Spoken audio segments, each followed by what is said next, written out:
முருகனின் அறுபடை வீட்டின் கதை. தந்தை சிவன், தாய் பார்வதி, அண்ணன் விநாயகர். இதுதான் முருகனின் குடும்பம். தமிழ்நாட்டில் நக்கீரர் என்ற புலவர் 6 பிரசித்தி பெற்ற கோவில்களை தேர்ந்தெடுத்து ஆறுபடை வீடு என பெயரிட்டார். முதலாம் படை வீடு திருப்பரங்குன்றம். சூரசம்ஹாரம் முடிந்த பின்பு சோர்வாக இருந்த முருகனை இந்திரன் அழைத்து வந்து தன் மகள் தேவயானையை முருகனுக்கு மணமுடித்த இடம் இது. இரண்டாம் படை வீடு திருச்செந்தூர். சிக்கலில் வேல் வாங்கி சூரனை வென்று அவன் மன்னிப்பு கேட்டதால் சேவலாகவும் மயிலாகவும் தன்னுடன் வைத்துக் கொண்ட இடம் இது. மூன்றாம் படை வீடு பழனி. நாரதர் கொடுத்த ஞான பழத்தால் சிவன் விநாயகருக்கும் முருகனுக்கும் பொட்டு வைத்தார். விநாயகர் அம்மையப்பனை சுற்றி பழத்தை பெற்றார். மயிலில் வந்த முருகன் கோபம் கொண்டு ஆண்டி கோலத்தில் பழனிமலை மீது நின்றார். அவ்வை பாட்டி பழம் நீயப்பா என்று பாடி சமாதானம் செய்தார். நான்காம் படை வீடு சுவாமிமலை.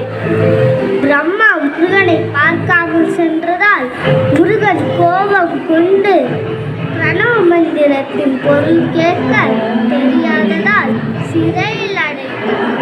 விடுவிக்க வந்த சிவனிடம் ஓமின் பொருள் கேட்க தெரியாததால் தந்தைக்கு பிரணவ மந்திரத்தின் பொருளை உபதேசித்தார். ஐந்தாம் படை வீடு திருத்தணி.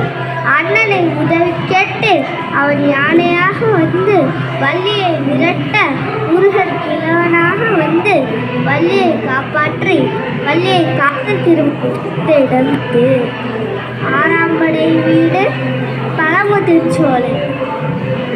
முருகன் மீது பக்தி கொண்ட அவ்வை பாட்டி மரத்தை ஓய்வெடுக்கும் பொழுது மரத்தின் மேலிருந்து மாடு வைக்கும் சிறுவன் பாட்டி பாட்டி இந்த நாவல்பழம் வேணுமா என்றார்.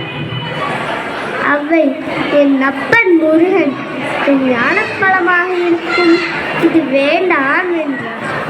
ஆனால் முருகனோ இது மிகவும் ருசியாக இருக்கும், உமக்கு சுட்ட பழம் வேணுமா சுடாத பழம் வேணுமா என்றார். சுடாத பழம் தான் என்று கேட்க சிறுவன் மரத்தை உலுக்கினான். பழம் கீழே விழுந்தது.